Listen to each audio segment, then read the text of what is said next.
आखिर राबड़ी आवास को लेकर बिहार में बवाल तो छिड़ा हुआ है, लेकिन जदयू में भी माहौल शांत नहीं है। अब आप सोचिएगा कि क्यों माहौल शांत नहीं है, तो आपको बता रही हूँ।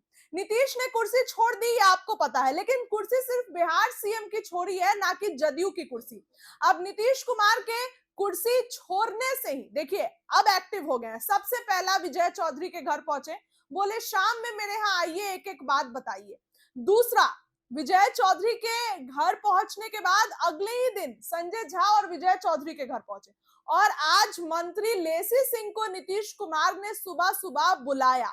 और उसके बाद बड़ी खबर निकलकर सामने आ रही है, करीब 2 घंटे तक संजय झा और ललन सिंह नीतीश कुमार के आवास 7 सर्कुलर रोड में बड़ी बैठक कर रहे थे। आपको याद हो तो संजय झा और ललन सिंह नीतीश कुमार के करीबी हैं, एक तो केंद्रीय मंत्री और दूसरा जदयू के कार्यकारी अध्यक्ष। दोनों नीतीश कुमार के आवास पे करीब 2 घंटे बैठक किए। और ये बैठक किस मुद्दे पर हुई?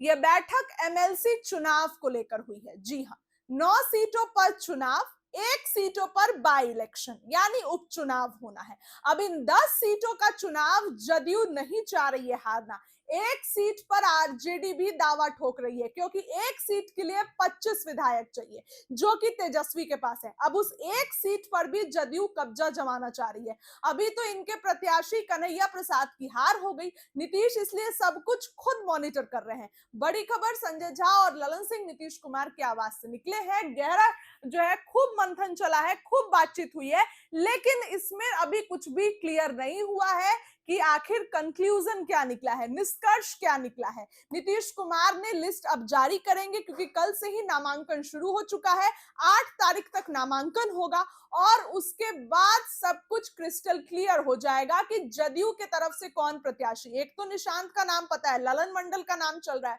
कई नामों पर चर्चा चल रही है, लेकिन निशांत के बाद और भी कई नाम है, और उसी में एक नाम जो है वो ललन मंडल का चल रहा है। नीतीश के आवास पर जो है वो बैठक चली है, ललन सिंह और संजय झा निकले हैं। क्या कुछ हुआ है वो आने वाले समय में पता चलेगा, लेकिन नीतीश कुमार के करीबी हैं संजय झा और ललन सिंह, विजय चौधरी भी हैं, और सुबह सुबह मंत्री लेसी सिंह भी उनके आवास पर पहुंची थी। तो ऐसे में बिहार की राजनीति में कब क्या हो जाए ये कहना मुश्किल होता है। और नीतीश कुमार, आपको पता हो तो, अचानक फैसले लेने के लिए जाने जाते हैं। नीतीश कुमार कब कौन सा फैसला ले ले ये उनके थिंक टैंक को भी नहीं पता होता है, ना विजय चौधरी। तो अब ऐसे में अचानक से बैठक हुई, मीटिंग चली, मंथन चला, क्या कुछ होगा बताएंगे। इस खबर के लिए इतना ही। बहुत बहुत धन्यवाद।